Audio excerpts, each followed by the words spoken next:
Hello, grade 8. So we are now beginning chapter 10, solving linear equations. Just so that you're aware of the timetable, please take note that we have section 1, solving one-step equations that are in the form of a times x equals b and x divided by a equals b. And in these equations here, x is a variable and a and b represent numbers. Section 2 is a two-step equation in the form of a times x plus b equals c. Then you'll be dealing with a quiz. Followed up with 10.3, which is again two-step equations, but of a different form. In this case, it's x divided by a plus b equals c. And then for 10.4, again, another variation on the two-step equation, a times, and then in brackets, x plus b equals c. Then we'll have some review time, and then there will be a test. So let's begin 10.1. We're going to cover some definitions to start with here. But as we said, we're dealing with ax equals b and x divided by a equals b. So definitions: a linear equation, which is what this unit is about. It's an equation whose points on a graph lie along a straight line. So if you graph the formulas or the equations that we're using, you will have a straight line on your graph. So some examples: y is equal to 4 times x, where we've got x and y determining our coordinates. We've got another one here, d equals c divided by 2. And in this case, instead of x and y, we've got d and c representing our two different axes. And then we've also got 5w plus 1 equals t. And again, we've got different variables, w and t, but they represent the x and y axis. A numerical coefficient, and we'll use this term a lot, is a number that multiplies the variable. So in the equation 4x plus 3, the 4, which is times k, this 4 is your numerical coefficient. As I've already said, we've also got variables. That is any letter that is used to represent an unknown number. So in this example, 2y plus 3, y is the variable. Up here we had k as a variable. Up here we've got y and x and d and c and w and t. Those are all variables. And then finally, we've got a constant, which is a number that is not connected to a variable. So in this example, 2x plus 5 equals negative 3. We have two constants, actually. This 5 is a constant, and this negative 3 is also a constant. There is not a variable sitting here next to the 5 or the negative 3. So that's what makes these constants. This 2x is not a constant. It has a numerical coefficient and a variable. So the constant is the one that is different in that regard. Now, working example number 1. We can do this a few different ways. We can do it numerically, or we can even use algebra tiles, and we'll talk about those in a minute. But we've got an equation here, 3 times x equals negative 12. In order to solve that, we can use method 1, solving by inspection. Well, that means 3 times x equals negative 12. What number, when you multiply it by 3, will give you negative 12? Well, we know that 3 times 4 will give you 12, so we can put a 4 in there. But we also need to remember that this is a positive and this is a negative. So in order to get a negative when we're multiplying a positive 3, that must mean that this 4 has to be negative. And we'll put that in brackets. So 3 times negative 4 will actually give you negative 12.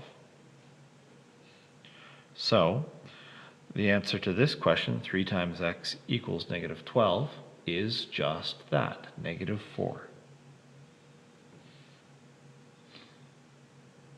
Now, we can use what's called an algebra tile, and these pictures represent the tiles. So a bar like this represents a positive variable.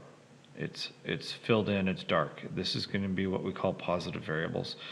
This hollowed out one, the white one, is what we call a negative variable. So we've got variables, and then we've also got these tiny little squares, and those represent ones. So the shaded one is a positive one, just like the shaded bar was a positive variable, and the hollow square represents a negative one. So we can graph this. If you take a look at 3x equals negative 12, we can take 3 positive bars, so that's this is your 3 x's when you draw 3 of those out. That is equal to, and then negative 12. So we can have 12 of these little negative ones here to show us a count of negative 12. So we can see that 3 of those equals all 12 of these. So the 3 black tiles is 3x. The 12 white tiles are negative 12. And those two sides are equal. So how many white tiles equals 1 black tile? That's what we're solving for. We want to know what x is. So we want to know the value of 1 bar. Now all of these x's need to have the same value. So we can look at this, and the way this is drawn, it's actually really convenient. We've got 3 rows here going straight across, and each row is identical, which means if every row is identical, and we've got an x here and 4 here, x here, 4 here, x here, 4 here, that must mean that x is actually equal to 4 of these white squares, which is negative 4, because each one is a negative value. So there are 4 white tiles for 1 black tile, and so then we know that x is equal to negative 4.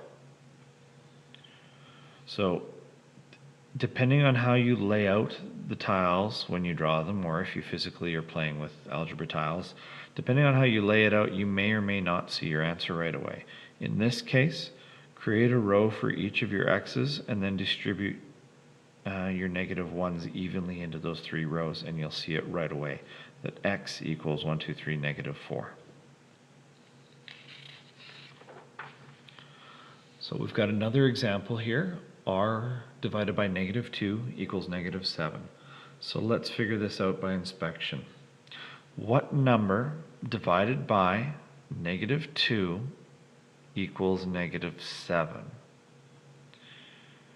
Well, let's start by looking at the positives and negatives. Our answer is a negative answer, and we're dividing by a negative number. So if our answer was negative, then those 2 negatives would cancel out and become positive. So we know that it can't be a negative answer. The answer must be positive. Now, what number, when you cut it in half, is equal to 7?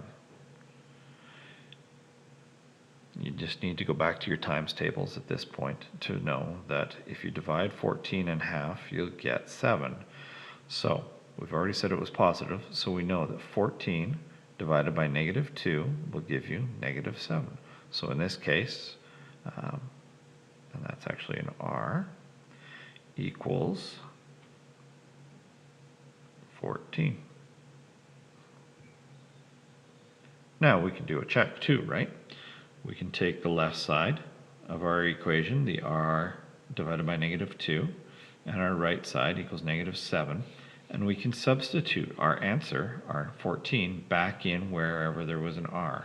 So in this case, it's R divided by negative 2, so I'm going to say that it's 14 divided by negative 2. Well, when we do the math on that, we know that 14 divided by 2 is 7, and a positive divided by a negative is a negative. And look at that. Those 2 sides match. Therefore, we know that we are correct, that R does in fact equal 14. Now, we can also use models and diagrams. Oh, I'm sorry about that, guys. I went off the page.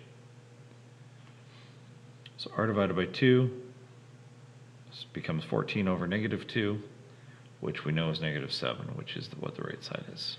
There we go. All right, we can use models and diagrams as well.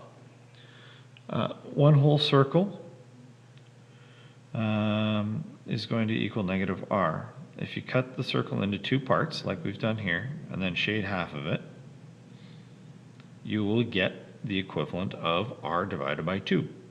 That's what the shaded area is. Now, how many white tiles does it take to make negative 7? It's going to take 7 of those little squares. So here we are, 1, 2, 3, 4, 5, 6, 7 little negative 1s is equal to that shaded part. So that's half the circle. So if we multiply the shaded circle, the shaded half of the circle by 2, it gives us the whole circle, right? Which is what the equivalent of r is, the entire whole circle, as we said up here. So if we multiply this side by 2, we can multiply this side by 2 as well. So instead of having 7 over here, we're going to have 1, 2, 3, 4, 5, 6, 7, 8, 9, 10, 11, 12, 13. We will have 14 of these negative 1 squares, tiles, is equal to one whole circle. So we know that 14 white squares represents negative 14. So negative r is equal to negative 14. To make r positive, we have to multiply both sides of the equation by negative 1. We've got a negative r here and a negative 14 here. When you have an equation, if you make a change to one side, you have to make that same change to the other side to keep things equal. So in this case, we can multiply our negative r by negative 1, and then that will make it positive. So then r, the negative r turns to a positive r. And if we multiply by negative 1 on the left, we multiply by negative 1 on the right as well. So negative 1 times negative 14, that's negative times a negative, becomes a positive, and 1 times 14 is 14. So we know that r is equal to 14.